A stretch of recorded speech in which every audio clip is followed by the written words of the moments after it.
네, 반갑습니다, 여러분. 지금 소개받은 김정호입니다. 보통 제가 강연할 때 저보다 목소리 좋은 분을 거의 제가 찾은 적이 없는데요. 오늘 사회자분이 목소리가 너무 좋으셔서 거의 제 수준인 것 같아요. 네. 제주도에서는 제가 7차례 지난 2년 동안 강연을 했습니다. 김만덕 기념관에서도 강연을 해서 매우 익숙한데 오늘은 좀 다른 이야기를 하려고 합니다. 그래서 사실은 앞서 지금 우리 토크 콘서트 하시면서 네 분께서 제가 오늘 해야 될 얘기 상당 부분 해주셨어요. 그래서 제가 좀 마음이 편안하고요. 앞서 지금 네 분이 하신 이야기를 좀 빼고 중복되지 않는 이야기를 좀 하려고 합니다. 그런데 보시는 것처럼 제가 제목을 좀 거창하게 잡았는데요. 핵심은 이 동행이라는 이야기입니다. 그래서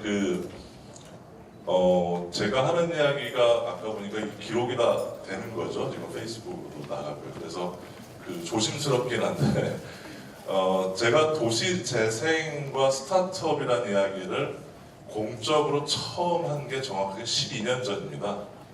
또 박수를 치셔야 되지 않을까요? 제가 12년 전에 도시재생과 스타트업이라고 하는 것에 대해서 공적인 자리에서 강연을 하면서 이야기를 했습니다. 그랬을 때 많은 분들이 이제 그 당시에 우리 대한민국에서는 스타트업이라는 표현이 없었고요. 그 당시에 벤처기업이라는 말을 썼습니다. 알고 계시죠? 네. 그래서 심영래 이런 분들이 이제 용가리 이런 거 만들고 할 때 이제 벤처기업이라는 표현을 썼는데요. 그 당시에 제가 이제 스타트업이라는 표현을 쓰면서 그때 이제 여러분들이 또 약간 뜬금없이 들으실 수 있는 표현이 하나 뭐가 있냐면 그 당시에는 노년 스타트업이라는 얘기를 했습니다. 혹시 들어보셨나요? 한번 손들어 봐주시겠어요? 나 노년 스타트업이라는 말을 들어봤다. 하나도 없으시죠? 여러분들 스타트업 하면 청년이 하는 걸로 알고 계시죠? 예. 노년 스타트업은 왜 안 되나요? 그 당시에 제가 이제 주장했던 게 우리 이제 은퇴하시는 분들, 그 당시에 이제 사회적으로 문제가 됐던 게 이제 은퇴자들 65세 이상 은퇴하신 분들이 무엇을 할 것인가. 그러면서 이제 스타트업, 즉 아이디어, 크든 작든 어떤 분야의 아이디어든 간에 그것을 가지고 뭔가를 시작하는 것. 그래서 노년 스타트업, 청년 스타트업, 주부들 얘기한 주부 스타트업 이런 얘기를 제가 쭉 했습니다. 유튜브나 이런 거 찾아보시면 제가 한 얘기가 있기 때문에 거짓말이 아니거든요.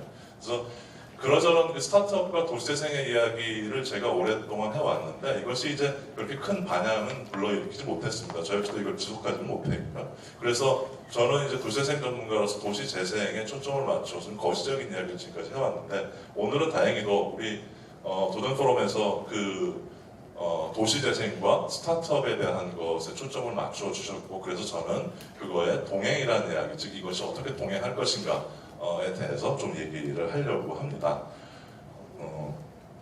어디를 보고 해야 되나요? 예. 그래서 사례를 주로 말씀드릴 텐데 사례를 먼저 제가 몇 가지 참고로 여러분 책자를 넘기지 말아주세요.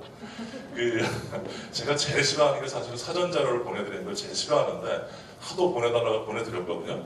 책을 보시면 저와 아이 컨택이 안 되고요. 이게 명색이 스타트업 강의인데 이 종이 책자를 막 넘기면서 하시는 게 굉장히 이게 어색하거든요. 그리고 제가 하는 강연의 감동이 확 떨어져 버립니다. 제가 요거 하면 지금 다음 페이지 뭐 할까 이렇게 넘겨보고 계시잖아요, 지금.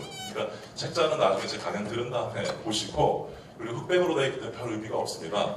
그리고 제 강연 자료에는 텍스트가 전혀 없습니다. 그러니까 제 강연을 듣지 않으시면 의미가 없는 자료입니다. 그러니까 그냥 덮으시고, 네, 다 덮으셨네요. 네, 이걸 들어주십시오. 네. 바운더리에 대한 이야기를 먼저 하려고 합니다. 뭐냐면 경계인데 도시재생과 스타트업이 좀 연계가 잘 안 된다. 제가 오늘 이 자리에서 강의를 하겠다고 말씀드리니까 대략 거의 한 10여 개 이상의 저널에서 언론에서 연락이 왔었어요, 저한테. 도시재생하고 스타트업 무슨 관계가 있느냐 알려달라고. 제가 답을 안 하고 와서 들어라. 왜냐하면 그 이야기는 뭐냐면 그만큼 도시재생과 스타트업의 관계에 대해서 관심들이 있는데 약간 의아하다는 거죠. 오늘 앞서 네 분께서도 그와 관련된 이야기를 하셨는데요. 도시재생과 스타트업의 이야기를 할 때 우리가 이제 경계를 논하게 되는데 이 경계가 없습니다. 무슨 말이냐면 도시재생에서 어떤 스타트업이 가능한가를 논하는 것 자체가 말이 안 되는 게 이미 우리 지금 지구상에서 도시재생과 관련된 수많은 스타트업들이 움직이고 있는데 우리가 그것에 대해서 무관심했고 혹은 무지했던 겁니다. 그래서 그 바운더리라는 게 없다라는 걸 먼저 말씀을 드리고요. 그 바운더리가 없는 가운데서 제가 좀 앞서 이야기도 나왔던 이야기인데 먼저 좀 드리고 싶은 이야기가 융합에 대한 이야기입니다. 컨버전트라고 하는 그 융합, 컨버전트라고 하는 융합이라는 표현이 우리 사회에서 대략 한 10년 정도부터 등장하기 시작을 했죠. 융합이라고 하는 것은 제가 간단하게 다이어그램을 그려봤는데요. 나누어져 있던 많은 분야들을 하나로 묶는, 그래서 여러 분야가 엮여져서 거기에서 뭔가 새로운 창조적인 게 나옵니다. 예를 들어서 제 경우에 저는 원래 건축을 전공했는데 건축을 전공을 했고 그 다음에 저는 도시를 공부했고 그 다음에 저는 최종적으로 박사학위는 사회학을 했고 지금 지리학과에 갑니다. 저보다 더 융합적인 인간은 아마 대한민국에서 없지 않을까라는 그런 건방진 이야기도 해봅니다. 네. 보통 박수를 치시더라고요, 이 상황에서. 죄송합니다. 네. 그런데 더 중요한 건 뭐냐면 여러분 이겁니다.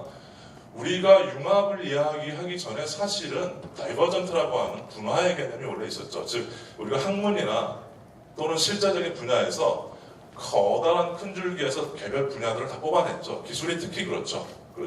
우리가 지금 착각하고 있는 게 뭐냐면 융합의 시대이기 때문에 이것은 마치 구시대적인 발상인 것처럼 그렇지 않죠. 우리 시대가 지금 추구해야 되는 것은 나누어지는 다이버전트의 개념과 컨버전트의 개념이 둘 다 존재하는 그것이 바로 융합의 개념이지 이것은 구시대적인 발상이고 이것은 신시대적인 발상 이게 아니라는 거죠.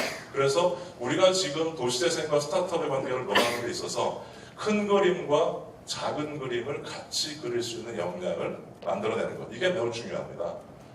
자, 그러면 이제 좀 도시재생 얘기를 좀 더 해보면요. 제가 늘 주장하는 것은 제가 지금까지 도시재생에 대한 강연을 대한민국에서 지난 5년 동안 350차례 했습니다. 그 350차례에서 빼놓지 않고 항상 첫 장에 넣는 사진이 이건데요. 그냥 도시재생이라는 표현은 저는 존재하지 않아야 한다고 믿습니다. 도시재생은 반드시 지속가능을 전제로 해서 그래서 우리가 일상적으로 표현을 쓸 때도 지속가능한 도시재생이라고 표현하는 것은 맞다고 봅니다. 그냥 도시재생이 아니고요.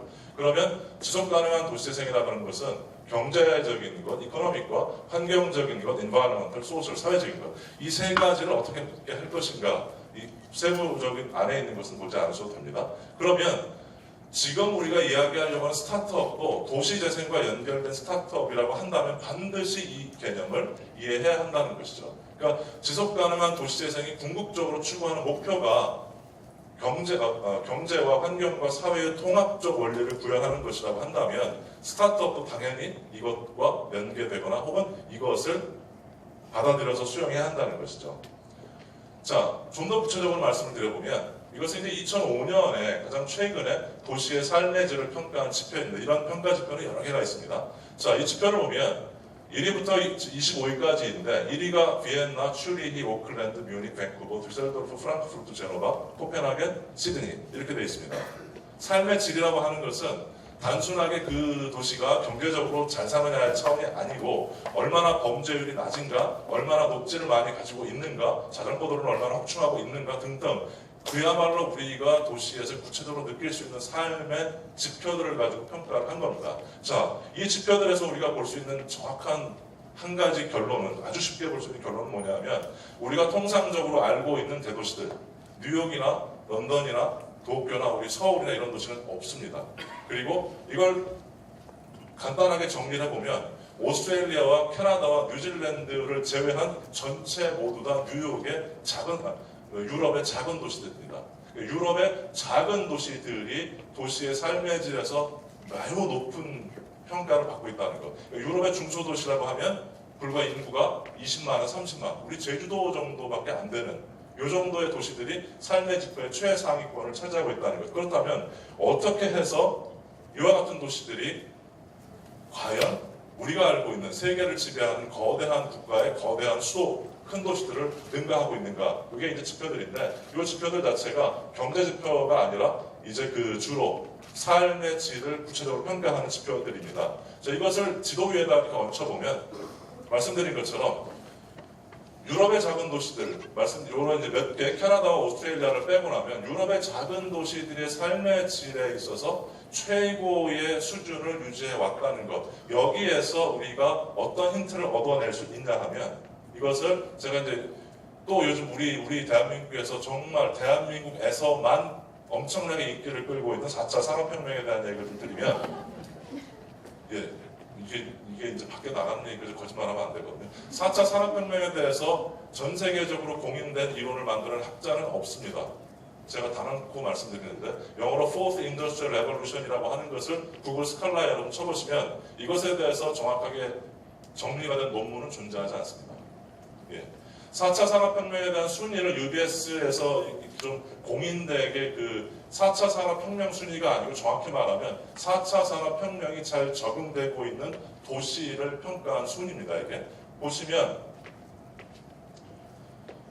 우리가 알고 있는 도시가 아니라 국가입니다. 죄송합니다. 미국과 영국과 일본과 독일, 프랑스 등등 큰 우리가 말하는 강대국들이 일단은 어느 정도 포진해 있죠. 그러니까 4차 산업혁명이 잘 적응하고 있는 국가는 우리가 알고 있는 일반적인 강대국들이 있습니다. 그러나 더 중요한 것은 보시는 것처럼 1위를 포함해서 스위스, 네덜란드, 핀란드, 노르웨이, 덴마크, 스웨덴, 아일랜드, 그 다음에 이렇게 앞서 제가 삶의 질 지표를 보여드린 것과 정확하게 일치합니다. 즉 4차 산업혁명을 주도하고 있는 국가는 미국이나 영국이나 일본이나 독일이 아니고 유럽의 중소국가의 중소도시들이라는 겁니다. 거기에서 우리가 답을 얻어야 되는데 어떤 답을 얻어야 되느냐? 4차 산업혁명을 주도하고 있는 것은 삶의 질이 매우 높은 국가의 도시들이라는 것. 그럼 왜 그 도시들이 4차 산업혁명을 주도할 수 있는가? 어떤 사람들이 어떻게 지금까지 살아왔고 일을 해왔는가? 여기에서 우리가 힌트를 얻어낼 수 있고 스타트업도 저는 거기에서 힌트가 나와야 된다고 생각을 합니다. 지표를 제가 이제 많이 사용을 하는데요. 너무 작긴 한데 제가 설명을 드리면 이건 이제 지속 가능성, 서스테이너빌리티에 대한 순위입니다. 제가 이제 입증을 하기 위해서 지속 가능성에 대한 순위도 여러 기관에서 이제 그 순위를 매기는데 이것은 이제 로베코쌈이라고 하는 회사에서 매겼는데 이 순위 지금 여러분 잘 안 보이실 텐데 순위를 보시면 이것도 유럽의 중소국가, 중소도시들이 최상위에 포진해 있습니다. 우리가 이제 환영이 있는데 지속 가능성을 마치 영국이나 프랑스나 독일이나 이런 큰 국가들이 주도할 것 같은데 전혀 그렇지 않습니다. 실제 상황은. 즉 지속 가능성이라고 하는 것, 지속 가능한 도시재생이라고 하는 것, 삶의 질, 우리 21세기 국가와 도시들이 가장 중요하게 생각하는 핵심 개념과 핵심 논리는 유럽의 작은 도시들, 도시 중에서도 중소도시, 인구가 20만 전후, 30만 전후의 작은 도시들이 주도하고 있다는 것, 여기를 들여다보는 것. 그래서 제가 이제 이 슬라이드 다음부터는 그런 사례들을 중심으로 제가 말씀드리도록 하겠습니다. 이야기를 좀 정리해 보면, 자, 제가 도시재생 이야기를 하고 지속가능성 이야기를 하고 스타트업을 이야기하는데 이걸 합쳐보면 이렇습니다. 지속가능한 도시재생에서 스타트업의 가능성을 모색하자. 이게 그 결론이겠죠. 그러니까 스타트업과 지속가능이 어떻게 연결될 것인가? 그것의 가능성을 이처럼 제가 하나의 문장으로 만들어봤습니다. 자, 이제부터 사례를 말씀드리겠습니다. 아마도 여러분들 모두가 동의하실 수 있는 것이 우리가 스타트업, 이제는 스타트업의 범위를 넘어선 기업인데 우리 지금 인류를 지배하고 있는 기업 3개를 꼽으라고 한다면 가장 앞서 있는 기업 3개를 꼽으라고 한다면 테슬라와 우버와 에어비앤비 이렇게 얘기해도 틀리지 않을 겁니다. 많은 분들이 지금 고개를 끄덕이시면 동의하실 겁니다.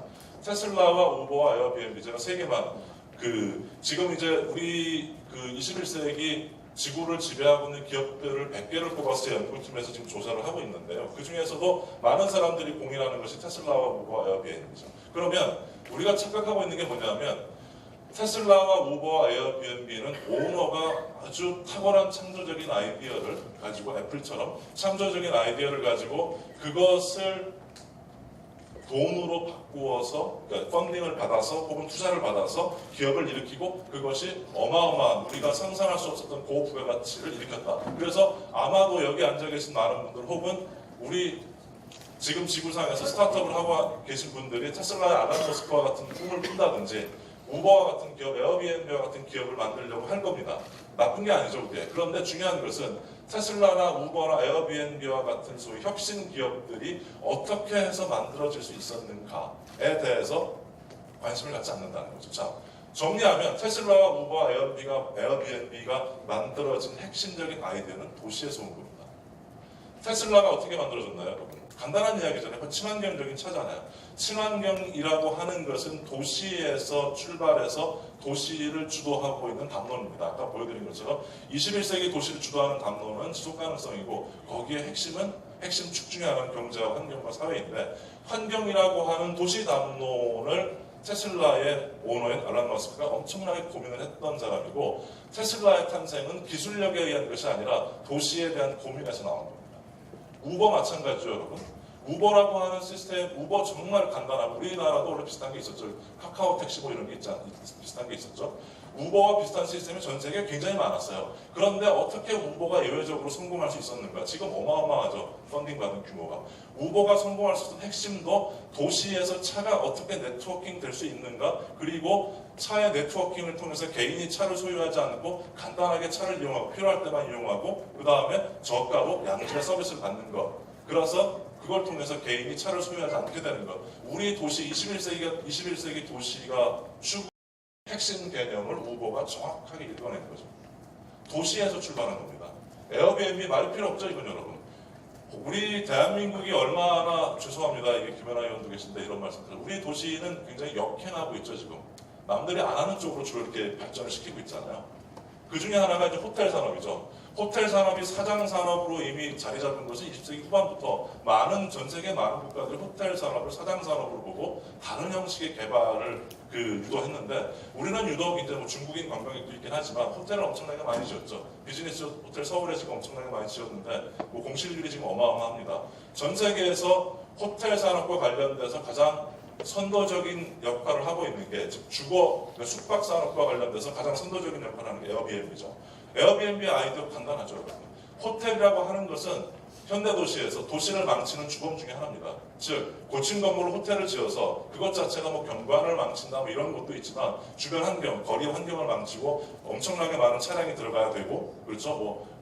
오폐수 이런 걸 떠나서도 호텔이라고 하는 것은 현대도시에서 가능하면 줄어들어야 하는 존재인데 그것을 어떻게 할 것인가? 바로 에어비앤비가 지금 우리가 가지고 있는 SNS 네트워크를 가지고 만들어낸 거죠. 에어비앤비의 탄생은 21세기 도시 담론이 없었으면 불가능합니다. 자, 이와 같이 제가 아주 거대한 지금 기업, 이미 이 기업들은 스타트업의 범위를 넘어섰죠. 중요한 것은 출발은 다 초라했습니다. 그 출발점이 도시에 있었다는 것. 지금 우리 도시가 어디로 향하고 있는가에 대한 고민에서 스타트업이 여러 개가 나올 수 있다. 제가 3개만 말씀을 드렸는데 어마어마하게 많습니다. 몇백 개가 있어요. 자, 그러면 조금 더 구체적으로 여러분 사례를 말씀드리겠습니다. 혹시 여러분들 프라이탑 아시나요? 혹시 아시는 분 한번 손 들어보세요. 많으시네요. 그럼 하나씩 가지고 계시나요? 가지고 계신 분 한번 손 들어보세요. 프라이탑. 얼마짜리 가지고 계세요? 가지고 계시면 프라이탑. 네, 죄송하지만. 네, 비밀인가요? 얼마짜리 가지고 계세요? 네, 꽤 비싸죠? 네. 아무리 싸도 25만 원, 30만 원 그죠? 보통 유럽에서 프라이탑 런던에서 파는 게 보통 한 350파운드이고 우리 돈으로 하면 한 55만 원, 60만 원. 비싼 거는 지금 프라이탑에서 만든 게 200만 원 이렇게 되는 것도 있죠. 프라이탑을 보통 이야기할 때 이제 뭐 재생해가지고 버려지는 거로 만들어서 이게 뭐 몇만 원짜리인 줄 알고 있는데 프라이탑은 명품백입니다. 프라이탑은. 자, 프라이탑이 만들어지는 과정을 한번 말씀드릴게요. 제가 삶의 질에서 부동의 1위를 하고 있는 유럽의 취리입니다.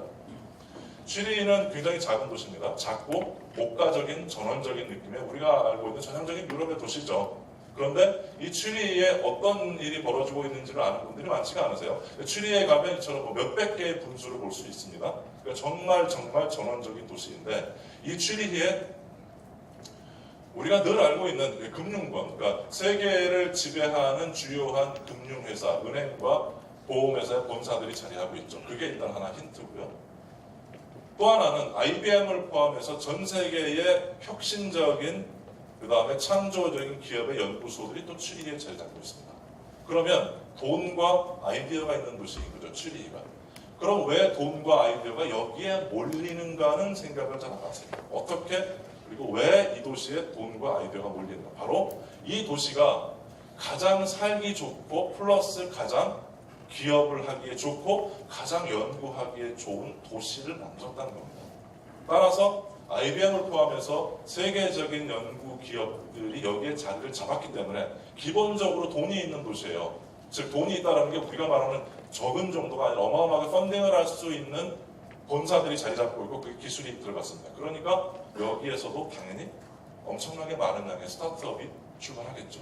자, 이 지역이 어디냐면 추리 중에서 추리 웨스트는 추리에서 가장 낙후된 산업 지역인데요. 여기가 추리히의 많은 젊은이들이 창조적으로 일하는 지역으로 지금 바뀌고 있습니다. 그래서 추리히는 유럽의 도시 재생 사례의 성공 중 하나로 보통 평가를 받습니다.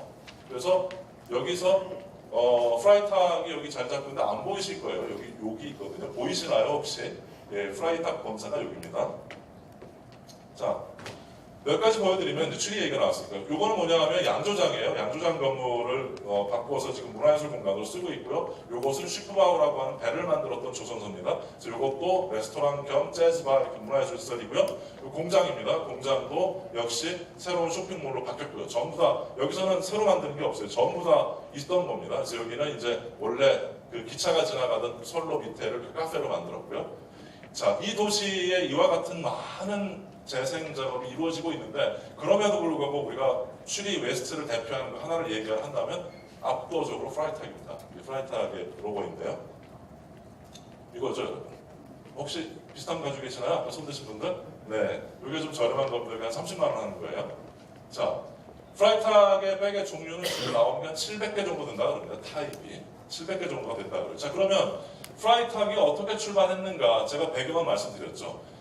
기본적으로 돈이 있는 도시, 그리고 아이디어가 있는 도시예요. 그리고 추리 웨스트라고 하는 지역이 도시 재생의 굉장히 혁신적인 흐름을, 그래서 프라이탁이 아까 말씀드린 여기 있습니다. 자, 프라이탁 본사 건물이 이겁니다. 컨테이너 하우스예요. 컨테이너 하우스입니다. 우리는 컨테이너를 새 거를 갖다가 비싼 돈 주고 컨테이너 하우스를 만들죠. 원래 컨테이너 하우스의 본질은 버려진 컨테이너를 이용하는 겁니다. 프라이탁은 이제 사람 이름입니다. 프라이탁 형제인데 프라이탁 형제가 프라이탁 본사를 만들어야 되겠다라고 결정을 하면서 추리 웨스트라는 지역을 선택을 했고 추리 웨스트에서도 버려졌던 컨테이너 박스를 가지고 본사를 만들었습니다. 자, 그러면 보세요. 이게 프라이탁 형제입니다. 프라이탁 형제가 프라이탁 백을 만든 아이디어는 어디서 나왔느냐?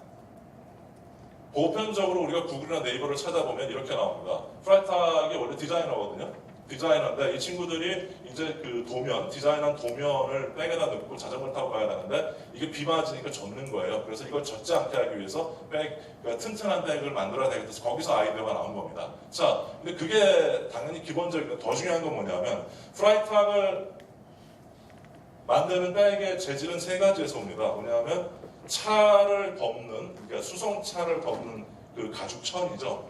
이거와 자전거 타이어, 그 다음에 차의 그 시트, 안에 시트, 내장재 이 세 가지를 가지고 만들고요. 원칙은 이것도 마찬가지로 새 거로 하는 게 아니라 5년 이상 지나서 폐기되거나 혹은 폐기 직전에 있는 것입니다. 즉 추리 웨스트란 도시가 발전하는 도시 이념과 정확하게 일치합니다. 그래서 프라이탁이 추리 웨스트에 자리 잡은 이유, 프라이탁의 본사가 새 건물이 아니라 컨테이너 하우스를 이용하는 개념, 그리고 프라이탁의 제품의 공급, 제품을 만드는 원료의 수송 원리 이게 같습니다. 그렇게 해서 만들어진 게 이거죠. 만드는 개념이. 자, 이걸 보시면 여기서 놓치는 게 있는데 이게 뭐냐면 보시죠. 이게 아시겠죠? 차 이렇게 덮어놓은 거예요. 네, 수송차 과일 나르거나 음식 나를 때 덮는 거 있죠. 이게 법적으로 덮어야 되잖아요. 그 한 부분을 이렇게 째는 겁니다. 이렇게 잘라서 요게 그대로 놓은 거예요. 지금 원래 있는 거에다 백을 하나 만들어서 놓은 겁니다. 얹힌 거예요. 자, 그럼 여기에는 뭐가 들어있냐면 두 가지 개념이 들어있는 거예요. 뭐냐면 재생. 기존에 버려진 겁니다. 이거 이제 거의 버리기 직전에 5년 이상 쓴 거니까요. 그리고 거기에 완전히 창조적인 새로운 아이디어. 프라이탁을 흉내낸 기업들이 전 세계에 많아요, 지금 여러분. 프라이탁을 흉내낸 기업들이 많다는 얘기 뭐냐면 버려진 재료로 백을 만든다라는 거. 그런데 버려진 그 재료를 가지고 백을 만들면 성공하느냐? 아니죠. 버려진 백에서 어디를 어떻게 잘라낼 것인가, 이게 더 중요한 거죠. 자, 그래서 프라이탁 형제는 이렇게 전 세계에서 버려진 화물차의 덮개나 이런 재료를 이렇게 수집을 해서 창고에 쌓아놓고 이것을 가지고 만들어요. 그러니까 재미난 게 모르시는 분들이 야, 이런 디자인을 어떻게 했지 이게? 야, 이거 디자인 기가 막히지? 디자인 한 거 없어요. 디자인은 커팅 능력인 거예요. 갖다 깔아놓고서 어디를 어떻게 커팅할 것인가예요. 그래서 아시는 분들은 이게 우리 동네에서 많이 보던 건데 당연히 많이 봤겠죠. 지나가다 차에 한 컷 잘라낸 거니까. 자, 중요한 것은 이것이 의미하는 게 뭐냐. 프라이탁은 기본적으로 친환경이라고 하는 것에 대한 고민을 엄청나게 많이 했어요. 기본적으로 자기가 자전거를 타고 가면서 아이디어를 내긴 했으나 프라이탁 백을 만들기 위해서 내가 만들어야 되겠다 하면서 생각한 것은 가장 친환경적이고 가장 에너지를 덜 소비하는 방식. 생각해보세요, 여러분. 이 재료가 버려졌던 혹은 버리기 직전의 재료일지라도 이것을 가지고 와서 가공하고 새롭게 디자인하고 뭐 잉크를 가지고 찍어내고 하면 이거 자체가 비환경적인 것이죠. 그래서 프라이탁 형제는 가장 완벽한 형태의 원형에서 카팅만 해서 재봉 증가한 겁니다. 이렇게 해서 프라이탁 백이 탄생을 했습니다. 그리고 프라이탁 형제는 프라이탁이 전 세계 지금 매장이 350개가 있죠. 일본, 우리나라에 있나요? 있나요? 우리나라는 없을 겁니다. 아시아에서 이제 동경에 제일 먼저 생겼는데 전 세계에 지금 350개 매장이 있는데 프라이탁 본사가 제일 초라해요. 그런데도 불구하고 프라이탁 본사가 제일 인기가 있죠. 그러니까 제가 유럽의 몇 개 나라 갔을 때 프라이탁 그 매장을 가보고 제일 웃긴 게 뭐냐면 그럴듯하게 프라이탁 매장을 만들어 놓은 데들이 있어요. 거기에 사람을 잘 안 가요. 프라이탁의 맛은 저활용이거든요. 건물도, 오너의 생각도, 그 다음에 물건도. 그러나 가격은 엄청나게 비싸죠. 프라이탁 제품은 기본적으로 그러니까 평균가가 우리 돈으로 평균가가 65만 원이에요 지금. 어마어마하게 비싼 고급 백이죠. 자, 이번에는 제가 다 얘기한 다음에 정리를 하겠습니다. 파리로 가볼게요. 버티컬 가든 이야기를 하려고 하는데요. 파리에는 이제 요 케브랑리라고 하는 문명 박물관이 약 10년 전에 개관을 했습니다. 근데 이 박물관 얘기를 제가 오늘 하는 것은 아니라 여기 이야기를 하려고 해요. 자, 여기인데요. 이게 사무동 건물입니다. 에펠탑 보이시죠? 예. 유럽 여행하고 계신 거 알고 계시나요? 아직 눈치 못 채셨나요? 네. 이게 사무동 건물인데요. 사무동 건물의 벽이 이렇게 돼 있습니다. 어떠세요, 여러분? 여기 우리 앞쪽에 비슷한 거 하나 있더라고요. 여기가 오다 보니까. 이거 지금 몇 분이, 이게 나무 덩굴을 잘 만들어놨네? 이렇게 생각하시죠? 네.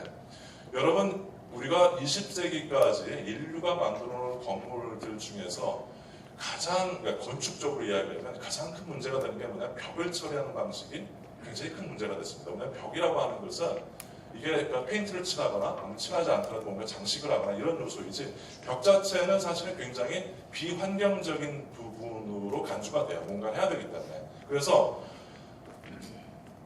건물의 벽이 만약에 자연이 자랄 수 있다면 어떨까? 라고 하는 아이디어에서 버티컬 가든이라고 하는 생각이 나왔습니다. 그리고 그 버티컬 가든이 최초로 실현된 것이 케브랑리 박물관의 그 사무동입니다. 이게 지금 어떻게 된 건가? 나무가 더 뒤덮였죠, 여러분. 나무가 더 뒤덮였어요. 이와 같은 아이디어, 이게 소위 이제 건축적으로 가장 첨단의 아이디어라고 이야기를 하는데 이게 이제 안 보이죠, 이렇게 보면. 어떻게 해서 이런 아이디어가 나왔냐? 이렇게 됩니다. 두 장인데요. 건물의 벽에 레이어를 만들어서 실제로 이것은 떠있는 구조고요. 떠있는 구조고 나무가 실제로 자라는 겁니다. 덩굴이 아니에요. 그러니까 건물을 땅으로 간주해서 거기서 나무가 자랄 수 있게 레이어를 만들어줍니다. 양분도 공급이 되고 물도 공급이 됩니다. 이렇게 해서 버티컬 가든은 인류가 여태까지 건물을 지으면서 건물이라고 하는 것은 수직으로 땅에서 올라오고 그와 마찬가지 원리로 나무와 자연과 조경이라고 하는 것은 바닥에서 위로 올라와야 되는데 이것을 역으로 건물 벽에서 자라게 해. 그래서 건물 벽 자체가 나무가 자라는 공간으로 바꾼 겁니다. 그럼 이와 같은 버티컬 가든의 아이디어는 어디서 나왔는가?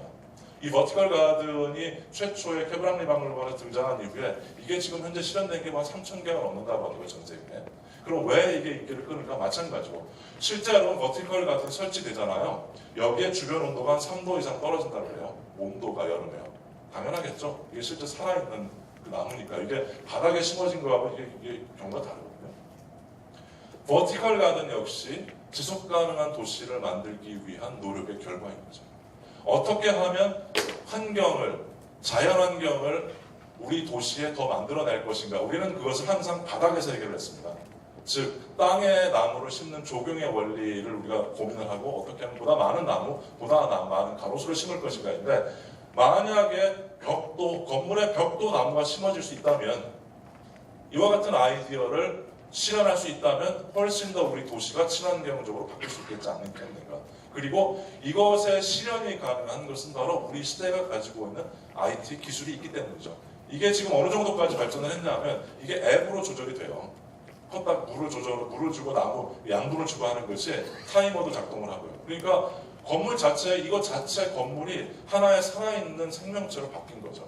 네. 그렇습니다. 굉장히 많습니다. 그러니까 이제 이런 걸 여러분 보시면, 이제 그 수직정원, 버티컬 가든 수직정원을 보시면 나무 덩굴을 잘 심어놨네 이렇게 하시면 상당히 이제 수준이 낮은 거죠. 이건 나무를 심은 게 아닙니다. 버티컬 가든은 나무를 조경한 겁니다. 벽에다가. 예. 벽에 가드닝을 한 거예요. 가드닝이라고 하는 것은 나무가 정상적으로 벽에서 자랄 수 있게 하는 것. 이와 같은 아이디어를 가능하게 하는 건 도시에 대한 고민이고, 이와 같은 아이디어를 가능하게 하는 건 우리 시대가 가지고 있는 IT 기술력이라는 거죠. 자, 이번에는 런던의 테크시티 구글 캠퍼스, 우리 스타트업하고 빼놓을 수 없는 테크시티와 구글 캠퍼스에 대한 얘기를 해보겠습니다. 테크시티는 이제 런던에, 그러니까 우리가 보통 21세기 창조 산업의 크리에이티브 인더스트리, 지난 정권에서 많이 얘기했던 그 크리에이티브 인더스트리, 창조 산업이라는 표현이 최초로 지구상에 등장한 것은 법적인 혹은 제도적인 용어로 등장한 것은 영국에서 처음으로 만들어졌고요. 그리고 창조산업진흥법을 최초로 만든 것도 영국입니다. 그리고 그 창조산업법이 최초로 적용된 지구가 런던의 중심부인 이 지역인데, 여기에 테크시티가 만들어졌죠. 테크시티를 우리 대한민국에서 정치인들을 포함해서 많은 분들이 답사를 가고 벤치마킹을 하는데, 테크시티를 벤치마킹하러 간 분들이 놓치는 게 있습니다. 놓치는 게 뭐냐면, 테크시티에 가서 여기서 어떤 스타트업들이 있고 어떤 기업들이 있고 어떤 아이디어가 있고 어떻게 펀딩을 받고 이걸 주로 들여다보시는데, 그에 앞서서 왜 테크시티가 런던에 만들어졌고 이 테크시티가 자리 잡기 전에 어떤 움직임들이 있었는지를 모르는 거죠. 자, 테크시티가 만들어진 지역은 런던에서 가장 낙후된 지역입니다. 범죄율이 가장 높고 질병 발병률이 가장 높고 학부열이 가장 낮고 그러니까 우리가 말하는 보편적인 직업의 자유가 아니라 직업이 가장 다양하지 않은 지역이 이 지역입니다. 이 지역에 테크시티가 만들어졌어요. 그럼 여러분 상상하실 수 있겠죠. 테크시티가 만들어진 지역은 도시 재생의 관점에서 가장 관심을 가져야 되는 쇠퇴 1번지였습니다. 그럼 여러분 생각해 보세요. 우리나라 테크시티, 우리나라에 여러분 구글 캠퍼스가 어디 만들어졌나요? 우리 한국의 구글 캠퍼스가 강남이에요. 그러니까 아시겠죠? 아니죠. 강남의 구글 캠퍼스가 이제 구글 캠퍼스 서울이 만들어진다고 제가 얘기를 들었어요. 야, 참 어떻게 저렇게 거꾸로 할 수 있을까? 테크시티의 중심이 된 구글 캠퍼스는 기본적으로 아이디어를 가지고 첨단 산업을 유치하고 하는 것들이 이미 자리를 잡았기 때문에 우리가 알고 있는 것이지, 거기에는 보다 아주 보편적인 본질적인 아이디어가 있습니다. 자, 여기가 테크시티가 들어가는 지역인데요. 이것을 제가 네트워킹을 해봤습니다. 이렇습니다. 이게 없었을 때고요. 테크시티 주변에 IT 작은 기업들이 없을 때고 이게 있을 때예요. 무슨 말이냐면 이 지역에 들어간 작은 이게 한 명, 두 명씩 일하는 이런 지역입니다. 여기에서 이것들이 작동할 수 있는 원리는 뭐냐면 네트워킹이에요. 테크시티가 왜 세계적인 소위 그 첨단 혹은 여러 가지 모든 면에서 그 스타트업의 본산이 되었는가, 혹은 첨단 산업, 창조 산업의 본산이 되었는가, 그것은 개인 기업들의 역량이 아니라 이것을 네트워킹 해내는 힘입니다. 자, 보세요. 그래서 테크시티가 이제 네트워킹하는 방식에 대한 것을 이렇게 제가 다이어그램을 그려봤고요. 그리고 더 중요한 것은 뭐냐면, 테크시티가 처음부터 중요한 걸 여기 보시는 것처럼 young people. 테크시티가 탄생했을 때 처음부터 런던시와 그 다음에 영국 정부와 테크시티를 주도했던 기업들이 강조했던 것은 바로 젊은이입니다. 그럼 왜 영피플을 강조했느냐? 테크시티가 들어서는 영국의 중심부의 동적은 젊은이들이 항상 놀기만 했던 지역이고 공부도 할 수 없는 지역이었습니다. 그래서 테크시티가 들어가서 한 것이 뭐냐 하면 교육의 기회와 직업의 기회를 주기 위한 노력을 초반에 했습니다. 보시면 몇 개 보여 이렇습니다. 테크시티 내부의 모습인데요. 테크시티가 뜬 것은 이 지역의 젊은이들에게 아이디어를 가지고 기업을 만들거나 운영할 수 있는 것을 교육하는 역할.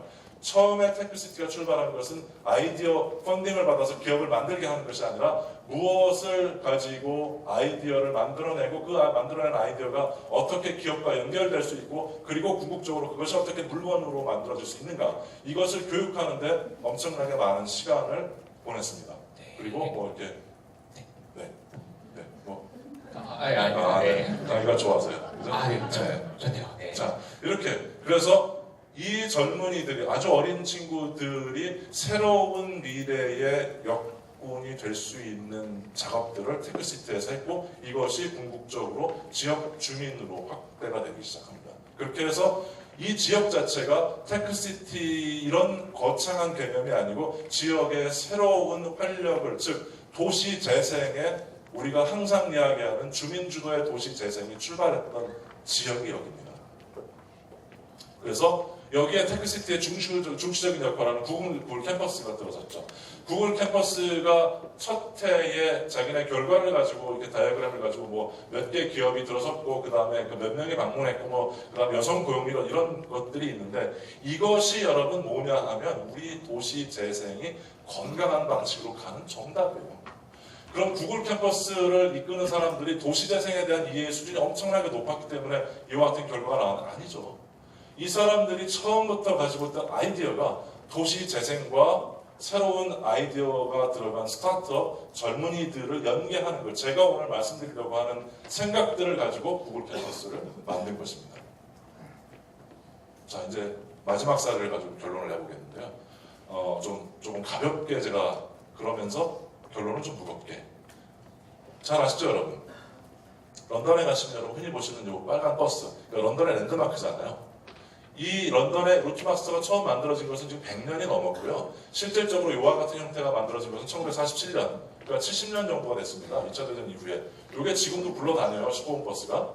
그런데 이 루트마스터라고 하는 버스가, 이거는 이제 해리포터에서 해리가 그 호그와트 마법 그 도시로 가기 전에 이제 가는 모습이잖아요. 예, 그 정도로 이제 이 루트마스터 버스는 이제 런던의 랜드마크가 됐죠. 그리고 런던에서 올림픽이 열렸을 때 2012년에 선수들이나 기자들이 타고 다녔던 버스 중에 하나도 이거죠. 자, 이것이 2012년에 이렇게 바뀝니다. 이렇게 바뀌어요. 새로 디자인했습니다. 루트마스터 버스가. 루트마스터 버스가 등장했을 때 사람들이 와 이거 아이디어 되게 좋은데 모양이 참신한데 그런데 놓치는 게 있어요. 뭘 놓치냐면 이 루트마스터 버스는 당시에 2012년에 등장했을 때 세계에서 가장 친환경적인 버스죠. 그러니까 CO2 제로를 달성한 이건 하이브리드입니다. 이거는 원래 디젤하고 전기가 결합된 하이브리드 버스인데요. 더 중요한 건 뭐냐면 이 모습이에요. 여러분. 이 루트마스터 버스가 강조하는 것은 도시 경관, 도시 이미지입니다. 아까 처음에 보여드렸던 것처럼 루트마스터 버스의 원조는 원래 100년이 넘었고 이 형태로 만들어진 것은 1947년. 즉 루트마스터 버스라고 하는 것은 어떤 개념에서 만들어졌느냐 도시가 얼마나 전통을 보호해야 되는가에 대한 도시적 맥락과 거기에 새로운 첨단 아이디어들이 접목된 겁니다. 즉 도시가 어떤 이미지를 만들 것인가에 대한 고민 즉 건물을 다 헐고 새로 만들 것인가 기존 것을 이용할 것인가 진화시킬 것인가 루트마스터 버스가 만약에 서울에서 다닌다? 이건 의미를 가질 수 없어요. 이것이 이 도시 환경에서 다니기 때문에 의미가 있는 겁니다. 보세요. 이게 원래 초기 1947년 타입에서 새롭게 만들어진 1970년대 타입이고요. 이게 새로 만들어진 겁니다. 공존하는 거죠. 스타트업이 도시에서 어떤 아이디어를 가져와야 되는가? 보세요. 원래 있던 것에서 새로운 것을 만들어내는 것. 스타트업을 자칫 굉장히 세계를 깜짝 놀라게 하는 아이디어를 만들어내는 것으로 생각하시는 분들이 있는데 저는 그렇게 생각하지 않습니다. 스타트업이라고 하는 것은 기존에 있는 아이디어를 통해서 새로운 아이디어를 진화해내는 것 그리고 그것을 담아내는 그릇에 대해서 관심을 갖는 것. 자, 마지막에 정리해보겠습니다. 제가 일부러 말을 쓰지 않았어요. 동행에서 우리가 한 축은 뭐가 있어야 되고 한 축은 뭐가 있어야 되는가? 제가 오늘 제목으로 정한 지속가능한 도시재생과 스타트업입니다. 세 가지를 말씀드릴게요.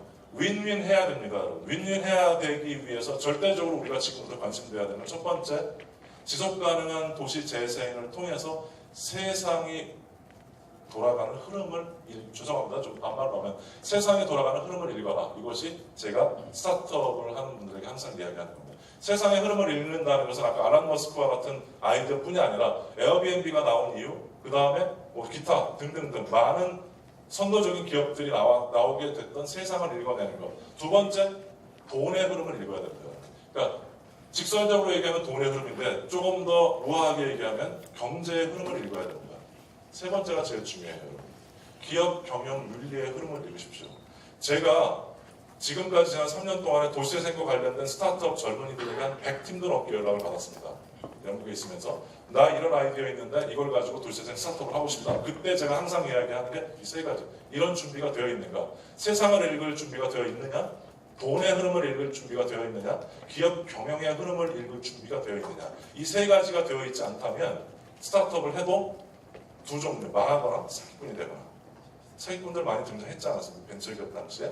그래서 이 세 가지를 통해서 윈윈하는 것, 이것이 가능하다면 우리 도시도 몇 단계 업그레이드 될 것이고 그 다음에 청년들을 통한 스타트업도 몇 단계 업그레이드 해서 윈윈할 수 있으리라 생각합니다. 이상입니다. 감사합니다. 김정은 박사님의 함께 들어봤습니다. 이제 평소에 만나기 힘든 사례들을 잘 정리를 해주셨고요. 그리고 마지막에 또 세 가지의 꼭 기억해야 할 스타트업들이 기억해야 할